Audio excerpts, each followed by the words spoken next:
वो ये चर्चा करते थे, जैसे मान लीजिए कि एक अस्पताल बना और उस अस्पताल की बिल्डिंग बहुत बढ़िया है और उसमें जो पढ़ाने वाले या जो दवा देने वाले जो डॉक्टर हैं वो भी बहुत होशियार हैं, लेकिन उन्हें अगर अच्छी दवा ना मिले तो क्या मरीज ठीक हो जाएगा?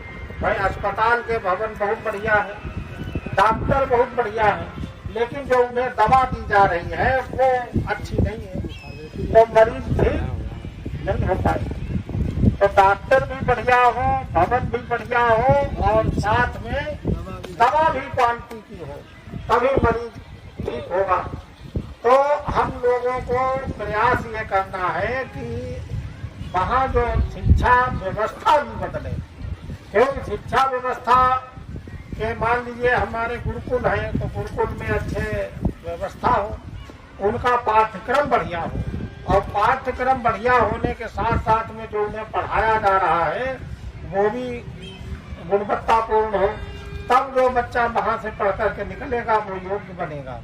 और मान लीजिए कि हमने गुरुकुल खड़े कर दिए और गुरुकुलों में हम लोगों के पास आर्य समाज के पास अरबों खरबों रुपए की संपत्तियां और गुरुकुलों को संभालने वाले लोग नहीं मिल रहे हैं, ये स्थिति है। संपत्तियों को कोई देखने भालने वाला नहीं। आर्य समाज के पास ये संपत्तियां तमाम ऐसी पड़ी हुई हैं जिनको संभालने वाला नहीं। अपने जिले में देख लो, पुवाया आर्य समाज है, पुवाए के पास बीच शहर में कितनी जगह है, बहुत महत्वपूर्ण जगह, करोड़ों नहीं अरबों रुपए की वो संपत्ति होगी पुवाया में। और कई वर्षों से हम भी जिला के मंत्री रहे, लोग कहते रहे वहां कुछ करो, तो आज भी लोग कह रहे वहां कुछ करो, लेकिन वहां का कोई सुधार नहीं हो पा रहा। उसका कारण यह है कि वहाँ हमारे पास कोई ऐसा आदमी त्यागी तपस्वी नहीं है जिसको वहाँ बैठा दे और वो वहाँ बैठ करके काम करे। इसी तरह से तमाम ऐसे हमारे गुरुकुल हैं जिनमें कोई संभालने वाला नहीं, तो जो संभालने वाले नहीं मिल पा रहे हैं तो ऐसे व्यवस्था कैसे बनेगी? तो गुरुकुलीय शिक्षा तभी सफल हो पाएगी जब सारे देश की शिक्षा व्यवस्था को बदलना पड़ेगा। अभी कुछ लोगों का ये विचार था कि ये सरकार ने भारतीय शिक्षा एक आयोग बना दिया है, बाबा रामदेव को दिया है। ये असल में सरकारें बड़ी ऐसी काम करती हैं कि जिससे लोगों को तो लगे कि कोई बहुत बड़ा परिवर्तन आ जाएगा सामान्य जनता को, लेकिन तमाम आयोग बने हैं, शिक्षा के आयोग, कोठारी आयोग बना है, तमाम संस्कृत विद्यालय का है, गुरुकुल कांगड़ी है, महर्षि दयानंद हरियाणा में है, तमाम बने हुए हैं। उनसे क्या परिवर्तन हुआ? भाई हमारी शिक्षा पद्धति तो रही है। अच्छा, ये भारतीय जो शिक्षा आयोग जो बन भी जाएगा तो इससे क्या फर्क पड़ जाएगा? भाई इस आयोग को बनने से लाभ तो तब हो जब उसकी शिक्षा प्रणाली बदले। अभी जैसे शिक्षा प्रणाली आज समाज जो समर्थक है वो आवासीय शिक्षा का है। राजीव गांधी ने जवाहर नवोदय विद्यालय आवासीय हर जिले में खोले और उनका उद्देश्य था कि 80% जो है गरीब कमजोरों के बच्चे इसमें पढ़ेंगे। अगर वो योजना चलती रहेगी तो हर जिले के बजाय फिर वो हर तहसील में आते, हर ब्लॉक में खोले जाते, हर न्याय पंचायती स्तर पर खुल जाते आवासीय विद्यालय, तो एक क्रांतिकारी परिवर्तन आ जाता। लेकिन वो जिलों तक सीमित हो गए और उनमें भी सीमित हैं, उनके सीमित हैं, उनके पद सीमित हैं। बात है कि जनता सरकार जो है, सरकार के पास तमाम संपत्तियां होते हुए भी सरकार जब जान रही है कि संख्या बढ़ रही है तो हमें अपने संसाधन भी बढ़ाने चाहिए। और हमारे संसाधन हम बढ़ाते नहीं है, फिर दोष ये देते हैं कि जनसंख्या बढ़ रही है, हम क्या करें? अरे भाई जनसंख्या बढ़ रही है, जिसके 4 बच्चे हैं वो 4 के हिसाब से अपने मन घर की नींव डालता है, उसकी व्यवस्था करता है और यही रोना रोते रहे सब। और जब उनके पास घोटाले पकड़े गए तो इतने पकड़े गए कि उसमें हजारों स्कूल एक साथ स्थापित हो जाते, एक साथ अनुपद में कर रही है कि जिसका जनता को कोई लाभ नहीं हो पा रहा है। अच्छा, इस व्यवस्था को संभालने के लिए ये गुरुकुलीय शिक्षा प्रणाली चलाने के साथ साथ हम लोगों को प्रयास ये करना चाहिए कि अपनी सरकार भी बनाने का प्रयास करें। अगर हम लोग राजनैतिक चेतना खो देंगे तो मामला बनेगा नहीं। आर्य समाज में क्या हुआ, जिस समय देश में आजादी का आंदोलन चला और क्रांतिकारी लोग जब मारे गए, तुमने सुना होगा सन 1919 में एक घटना घटी थी जलियांवाला बाग की। 1919 में हुई थी। हाँ, जलियांवाला बाग का जो हत्याकांड हुआ था उसमें गोली चलवाई थी और उसमें इतने लोग मारे गए थे, बहुत लोग, हजारों की संख्या में लोग मार दिए गए और इतना भयभीत हो गई थी कांग्रेस के लोग। और जो आजादी में लड़ रहे थे उस समय ज्यादातर आज समाजी सब कांग्रेस ही में था, क्योंकि देश की आजादी के लिए वही काम कर रही थी। तो जब देश की आजादी के लिए जो काम कर रहे थे, कांग्रेस का कोई उस समय अध्यक्ष बनने को तैयार नहीं हुआ। ये समझो इतना भय छा गया, लोग बहुत लोग मारे गए, मामूली बात थोड़ी। भाई बैठक में गोलियां चलवा दी, आदमी सोचता था, उसके घर वाले सोचते थे कि ये बच्चा मारा जाएगा अगर क्रांति में जाएगा। तो बहुत विचार करके स्वामी श्रद्धानंद का नाम आया कि उनसे कहा जाए तो वो शायद तैयार हो जाए। तो स्वामी श्रद्धानंद ने कहा कि मैं अब इस कमान को संभालूंगा। तो स्वामी श्रद्धानंद कांग्रेस के अध्यक्ष बने। तो आर्यों ने तो तब काम किया जब सब लोग निराश हो गए। तो आर्य तो एक ऐसी चिंगारी है जो कभी भी दबाने से दबने वाली नहीं है और ये आर्य विचारधारा उनके अंदर थी, इसीलिए वो बन गए और उन्होंने फिर काम भी किया। और उन्होंने एक बहुत बड़ा काम जो किया, शुद्धि आंदोलन चला। ये एक अनोखा आंदोलन था जिसके कारण आज हम लोग यहाँ बैठे। नहीं तो यहाँ कहीं ना मंदिर दिखाई पड़ता, जैसे हिंदू लोग सोचते हैं कि ये मंदिर में तो बने ही रहते, बड़े कीमती मंदिर, ये कोई दिखाई नहीं पड़ते अगर शुद्धि आंदोलन में चलता। तो शुद्धि आंदोलन स्वामी श्रद्धानंद ने चलाया, उसके कारण ही हिंदू की रक्षा हुई। अच्छा, जब से हमने अपना नाम हिंदू हम लोगों को लोग कहने लगे, तब से हमने कोई ऐसा गरिमापूर्ण कार्य नहीं किया जिसको इतिहास में कोई ये कहे कि ये हिंदुओं का इतिहास है, इसमें बहुत गरिमापूर्ण कार्य किया। जिसको हिंदू अपना इतिहास बताते हैं गरिमापूर्ण, वो इतिहास आर्यों का, हिंदुओं का नहीं है। हिंदू का इतिहास हमेशा क्योंकि उनका नाम रहा, हिंदू का मतलब काफिर, चोर, लुटेरा और गुलाम, इसके 4 अर्थ हैं हिंदू।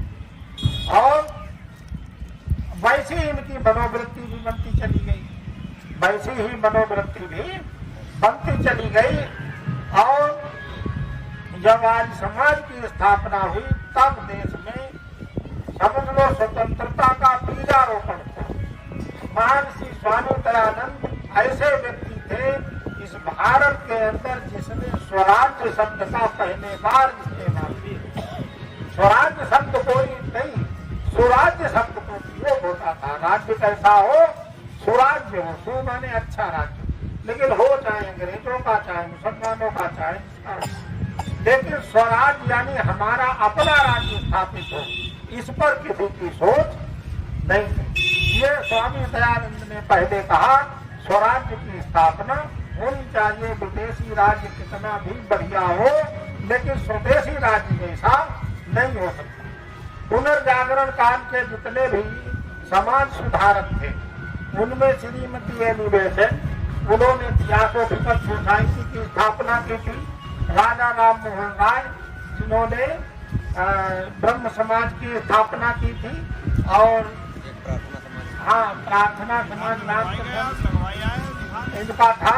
तो इस तरह से तमाम नवजागरण के जितने भी सुधारवादक लोग थे तो उनकी सोच ये थी कि राज्य भले ही अंग्रेजों का हो लेकिन राज्य व्यवस्था बढ़िया हो, इसके लिए वो संघर्ष करते थे। और स्वामी दयानंद का अंतर ये था कि स्वामी दयानंद ये चाहते थे कि हमारे देश का राज्य हो, स्वराज्य हो, यानी अपना राज्य हो। तो ये सब में अंतर था। उस समय के जितने भी सुधारवादी लोग थे उनसे स्वामी दयानंद का एक अलग से मंतव्य था और स्वराज्य शब्द को ही आगे बढ़कर के ये एक आंदोलन के रूप में बढ़ा। 85% आर्य समाजी इस देश में स्वतंत्रता संग्राम के आंदोलन में उन्होंने भाग लिया और जो 15% शेष जो लोग थे वो आर्य समाज से प्रेरित थे। वो अन्य धर्मों को मानने वाले थे लेकिन वो आर्य समाज से उनको प्रेरणा मिली थी, इसलिए उन्होंने भी देश में क्रांति की आवाज उठाई और आंदोलन में वो खड़े। तो इस तरह से एक अभियान चला। आज आर्य समाज का स्थापना दिवस है। आर्य समाज का स्थापना समझ लो इस देश की रक्षा का कारण बना। अगर आर्य समाज की स्थापना ना हुई होती तो देश आजाद नहीं हुआ होता और जब देश आजाद नहीं होता तो आज जो हिंदुओं की जो संस्कृति है वो बिल्कुल कहीं दिखाई नहीं पड़ती। और सबसे ज्यादा नुकसान यहाँ हुआ है वो हमारी मानसिकता के कारण हुआ। हिंदुओं की जो मानसिकता थी और उन्होंने गलती जो की थी, उनका जो धर्म ग्रंथ है वेद का उन्होंने पठन पाठन टुकड़ों के लिए भी बंद कर दिया और स्वयं भी पढ़ना बंद कर दिया। उन्होंने सबसे पहले तो कहा स्त्री शूद्रो नादीताम श्रुतै, यानी स्त्री और शूद्र को वेद पढ़ने का अधिकार नहीं है, ऐसा श्रुति है। उन्होंने ये वचन दिया। फिर उसमें उन्होंने न्याय व्यवस्था भी की कि अगर मान लीजिए ब्राह्मण के अतिरिक्त कोई वेद पढ़ता मिल जाए तो क्या होना चाहिए। तो उन्होंने कहा तो उसकी जीभ काट लेनी चाहिए। तो उन्होंने कहा जीभ काट लेनी चाहिए, जीभ काटेगा तो इसके लिए बनाने वाले बड़े होशियार थे। उन्होंने कहा ये दंड देना क्षत्रिय का काम, जो जीभ काटेगा ब्राह्मण अगर तो उसकी पिटाई होगी, लेकिन ये कौन करेगा, ये राजा का काम है, क्षत्रिय का काम है। वो काटेगा तो वो इतना युद्ध करेगा, संघर्ष करेगा। तो ये क्या था, उन्होंने कहा कान में पड़ जाए तो उन्हें शीशा पिघला के ताक किया जाए। तो इस तरह से एक व्यवस्था बनाई कि केवल ब्राह्मण के अलावा कोई वेद का पठन पाठन न करे। और बाद में उसका परिणाम हुआ कि दूसरों को तो नहीं पढ़ने दिया, बाद में उन्होंने भी आलस और प्रमाद कारण पढ़ना बंद कर दिया।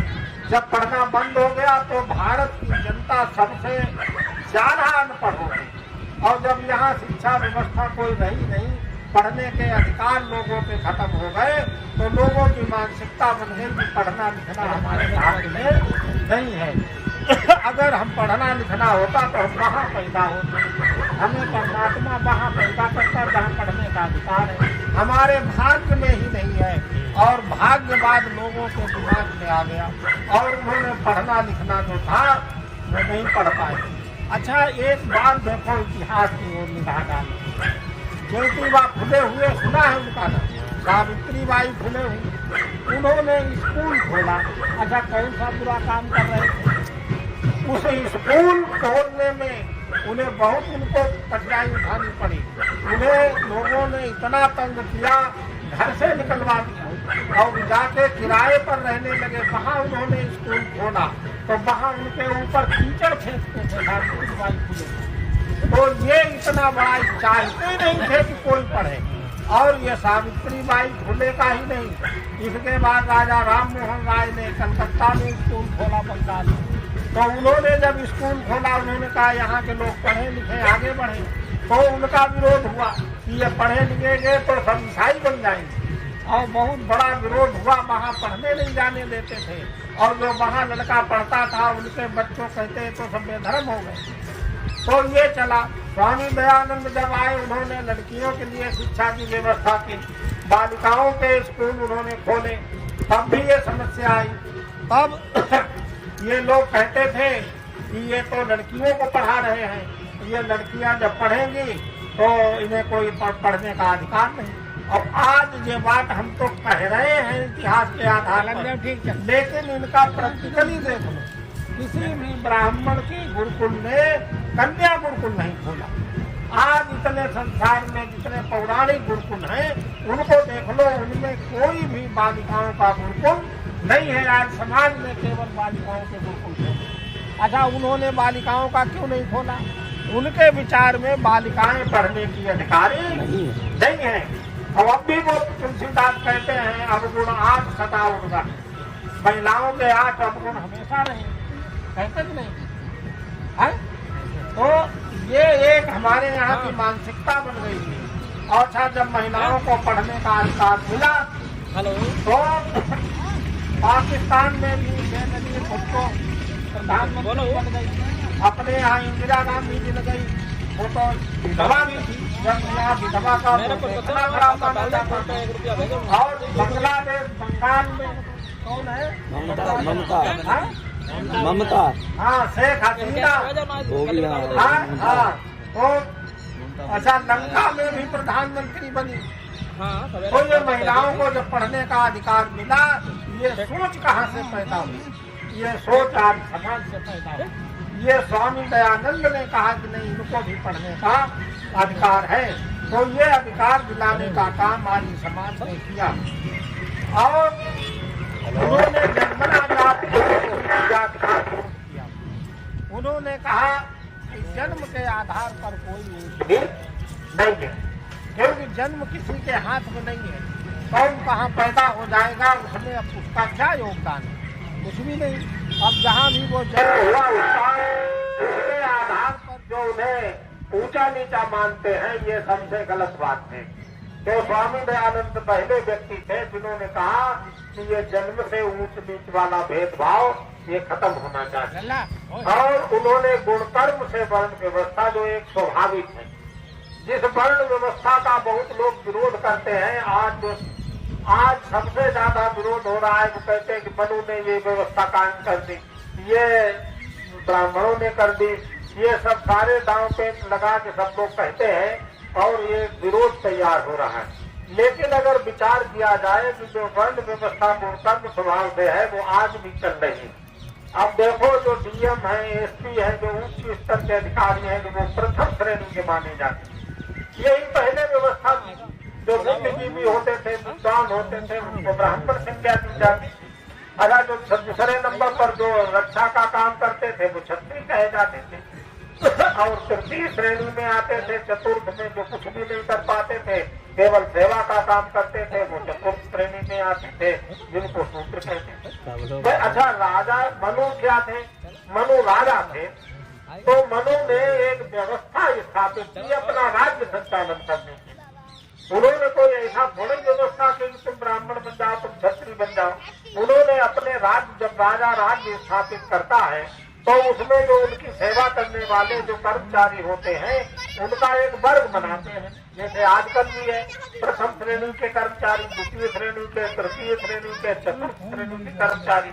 यही व्यवस्था पहले थी। भाई ब्राह्मण था, क्षत्रिय था, वैश्य था, शूद्र था। और पहले भी ये था कि ब्राह्मण का लड़का अगर योग्य नहीं है तो ब्राह्मण नहीं बनता, वो फिर जिसके योग्य था उस वर्ण में गिना जाता था। आज भी यही है। अगर डीएम का लड़का डीएम की योग्यता नहीं रखता है तो वो डीएम थोड़े बनता है, वो फिर दूसरे श्रेणी में जाएगा। तो ये व्यवस्था ऐसा नहीं है कि ये कोई ऐसी लग रही है कि ये कोई थोप दी गई। वो व्यवस्था जो पहले थी, वो आज बस समझने में अंतर है। यही हम लोग सबको समझा ले जाए और स्वयं उसे मानने लगे कि भाई जो योग्यता होगी, जो ब्राह्मण की योग्यता वाला व्यक्ति हो, उसको ब्राह्मण मानने लगे, और जो क्षत्रिय की योग्यता वाला उसे क्षत्रिय मानने लगे, और जो वैश्य योग्यता वाला है, क्या वैश्य में क्या है? सबसे ज्यादा संख्या वैश्यों की है भाई। उसमें तुम्हारे खेती करने वाले, व्यापार करने वाले, सबसे ज्यादा संख्या तो इन्हीं की है। यही देश का भरण पोषण करते हैं, तो इनके सबको वैश्य मानने लगो।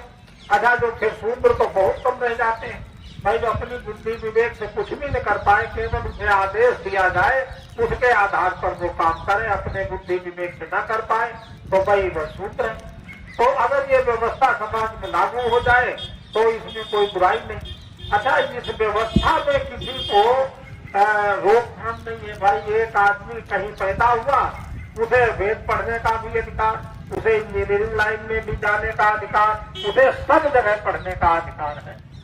अच्छा, आज जो व्यवस्था यहाँ पनप रही है, पहले को तो सबको समान अधिकार है, लेकिन आज एक जो व्यवस्था समाज में बढ़ रही है, उसे चिंतन मनन करने की जरूरत है।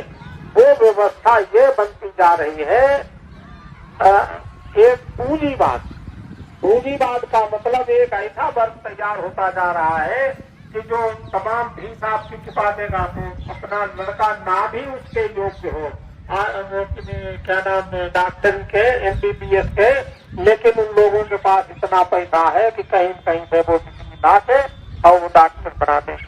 और एक प्रतिभाशाली बच्चा वो उतनी फीस नहीं कर पाएगा, तो जब फीस नहीं कर पाएगा तो वो कर ही नहीं पाएगा। तो ये सबसे बड़ी समस्या बनती जा रही है कि जो गरीब कमजोर तबका का बच्चा है वो उस शिक्षा को नहीं प्राप्त कर पा रहा है। अच्छा, जब शिक्षा की बातें सरकार करती है तो क्या क्या कक्षा 12 तक की फीस माफ, तो भाई 12 तक की फीस माफ से कौन सा माफ हो जाए? अरे भाई MBBS की फीस माफ कर दो, IIT की फीस माफ कर दो। ये जहाँ फीस ज्यादा पड़ती है जिसके कारण गरीब को दिक्कत होती है, उन फीसों को माफ कर। ये जो सारी व्यवस्थाएं शिक्षा की जो है इतनी लचर व्यवस्था होती जा रही है कि इसका थोड़े दिनों के बाद इसका असर लगेगा कि एक ऐसा वर्ग बन जाएगा कि जो पढ़ने लिखने में कमजोर हो। और जो CBSE है वो अच्छे विद्यालयों में जो बच्चे पढ़ रहे उनमें से निकलेंगे IAS, PCS, उन्हीं में से नेता बने। और यह वो वर्ग बनेगा जो मजदूरी लेबर के काम के योग्य रह जाएगा, या तो ठिया पर चाट बेचेगा, पकौड़ा बेचेगा, या कुछ भी करे, लेकिन ये IAS, PCS के दौड़ में नहीं शामिल हो पाएगा। अच्छा, अन्य जो चीजें हैं उनमें भी सरकारी जितने अवसर हैं धीरे धीरे बहुत कम होते जा रहे हैं। तो पूरे तंत्र को बदलने के लिए अभियान चलाना पड़ेगा, और ये अभियान जब तक नहीं चलेगा तब तक समाज में कोई परिवर्तन आना मुश्किल है। गुरुकुलीय शिक्षा प्रणाली को ऐसा नहीं किसे नहीं चलाया गया, लोगों ने अपने घर मकान दान दे दिए, हजारों एकड़ जमीनें गुरुकुलों के दान दी, और ऐसे त्यागी तपस्वी लोगों ने गुरुकुल चलाए, लेकिन सरकार में उनकी जगह न बन पाने के कारण हमारे नौजवान कभी कहीं कामयाब नहीं हो पाए। अच्छा, क्योंकि अब तो IAS बनेगा तो उसके लिए पाठ्यक्रम अलग, वो आपके गुरुकुल में नहीं। हम लोग सोचते रहे ये खाली देश की रक्षा करेगा।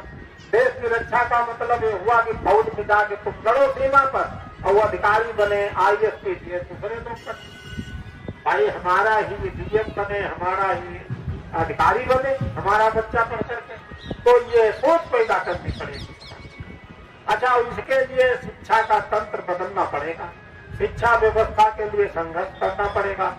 और जब ये संघर्ष होगा, अभी तो थोड़ा 2-4 साल में और परिवर्तन आएगा, क्योंकि शिक्षा में जो अभी एक और नीति आई है, जो नई शिक्षा नीति, उसमें क्या आया है कि अब BA तक वो होगा,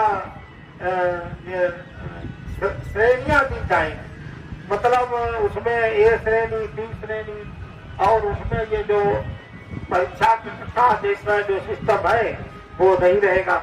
हर बच्चा पास हो जाए उसे श्रेणी दे दी जाए। अगर जब बच्चा जानता ही है कि हम पास हो जाए तो वो पढ़ेगा, ये उसकी मानसिकता ही बन जाएगी। अच्छा, फिर जब परीक्षा होगी नौकरी के लिए तो वो कहीं दिखाई नहीं पड़े, क्योंकि वो तो कहीं आएगा ही नहीं। वो तो भाई बच्चा अच्छे से तो करता है, वो बोलता हमारी परीक्षा हो तब वो रात दिन बेचारा मेहनत करता है। भाई जो लोगों ने परीक्षाएं दी हैं उन्होंने रात करके पढ़ा, और जब उन्हें मालूम हो कि नहीं हम तो ऐसे क्या करना है, तो ऐसे पास हो जाएंगे, हमें खाली श्रेणी मिलती है, तो वो फिर पढ़ेगा ही नहीं, और यही हो रहा है। तो ना तो बच्चा नैतिक शिक्षा वाली कोई पुस्तक पढ़ता है, और ना वो खेल में भाग लेता है, क्यों वो जानता है इनमें तो ऐसे ग्रेड मिल जाएगा, तो थोड़ा वो जो कुछ बता देंगे ग्रेड दे देंगे, तो उसका क्या होता है, अब सभी का ग्रेड मिलेगा तो सबकी स्थिति यही हो जाएगी। तो शिक्षा की व्यवस्था जो है वो संतोषजनक नहीं, और शिक्षा अगर हमारी कमजोर पड़ गई तो ये होगा कि शिक्षा पढ़ने वाला व्यक्ति सवाल पैदा करता है, वो चिंतन करता है, और जब शिक्षा वाले लोग नहीं होंगे तो उन्हें मोटी चीजें दिखाई पड़े कि हमको ये सुविधा मिल रही, हमको ये सुविधा मिल रही, और उसे ये जो सूक्ष्म चीज है वो दिखाई नहीं पड़ेगी, और उसका परिणाम ये होगा कि एक वर्ग ऐसा बनता चला जाएगा जिसे केवल यही काम उसके जिम्मे रह जाएगा। तो अगर हम लोगों को ये मतलब सभी वर्गों में से सबको आगे बढ़ाना है तो हम लोगों को परिवर्तन के लिए संघर्ष करना पड़ेगा और लाना वही व्यवस्था पड़ेगा जो हमारी वैदिक व्यवस्था। अच्छा, वैदिक व्यवस्था में शिक्षा की व्यवस्था क्या है? वैदिक व्यवस्था में शिक्षा की व्यवस्था है कि राजा का बेटा और रंक का बेटा एक साथ गुरुकुल में पढ़े। अच्छा, एक साथ जब पढ़ेंगे तो राजा का बेटा भी श्रम करेगा, मेहनत करेगा। अच्छा, और रंक का बेटा जो है, गरीब का बेटा, उसको वहाँ माहौल मिलेगा। अब जैसे मान लीजिए कंजर है, बहुखा है, इनके बच्चों को आप कितना भी बढ़िया पढ़ा दो 2 घंटे, फिर ये घर में जाएंगे, घर में उनके वही तले वही लड़ाई झगड़े, उनका वातावरण पढ़ाई का नहीं बन पाता। अगर वो गुरुकुल में होंगे तो उन्हें वहाँ माहौल मिलेगा और माहौल मिलेगा तो वो पढ़ जाएंगे। और ये गुरुकुलीय शिक्षा से लाभ है क्योंकि वो माता पिता से अलग रहेंगे, पढ़े लिखे लोगों में रहेंगे, गुरुकुल के आचार्यों के पास रहेंगे। उन्हें केवल पढ़ाई पर ही ध्यान देना है। ब्रह्मचर्य आश्रम पालन करने में 2 ही चीजों पर ध्यान देना है। उन्हें अपना आत्मिक शारीरिक उन्नति करना और ब्रह्मचर्य का पालन करते हुए विद्या की वृद्धि करना। और 25 साल तक जब उन्हें पढ़ने का मौका मिले जाए और पढ़ाई में उन्हें आर्थिक कठिनाई कहीं ना आए, वो जिस श्रेणी के योग्य हो, अगर मान लीजिए वो इंजीनियर बनने के योग्य है तो उसको सारी शिक्षा सरकार फ्री कराए। वो डॉक्टर बनने के योग्य है तो सारी डॉक्टरी की पढ़ाई उसकी कराए, मतलब उसे कहीं पर भी पैसा आने ना आए, तब उसकी व्यवस्था बढ़िया बन पाएगी। और अगर उसे पैसा आने आएगा तो गरीब आदमी पढ़ा नहीं पाएगा। तो ये व्यवस्था जो है तो बहुत बड़ा काम, लेकिन इसके लिए करना पड़ेगा, कभी न कभी स्थापित करना पड़ेगा। है तो इतना बड़ा काम कि अब जो कुछ विद्वान हमारे कह रहे हैं, जिसे अपने अभी आचार्य देव प्रस्ताव भाषण, तो उन्होंने कहा कि हम आर्यों से कहना चाहते हैं कि आर्य जो लोग हैं उन्हें विचार करना चाहिए कि हमारे जो सिद्धांत है, या तो हम इस सिद्धांत के अनुसार इस दुनिया को बदल दें, यानी जो सिद्धांत हमारे हैं इन सिद्धांतों के आधार पर हम सबको बदल दें, और या फिर जो दुनिया जिस आधार पर चल रही है उसमें हम अपने को बदल दें। समझ में आ रही बात? या तो हम दुनिया को बदल दें और या जो दुनिया जिस गति में बह रही है उसमें हम भी दौड़ में चले, तब हम साथ में रह पाएंगे। तो अब इसमें विचार करना है कि हम अगर नहीं बदल पा रहे हैं तो जो दुनिया जिस गति से चल रही है हम उसी दौड़ में हम भी शामिल हैं। अच्छा, जब उसी में शामिल हो जाएंगे तो फिर दयानंद के सिद्धांत के सारे टूटते हैं। तो अब ये स्थिति चिंतनीय बन गई है कि हम दुनिया को बदल भी तो नहीं पा रहे।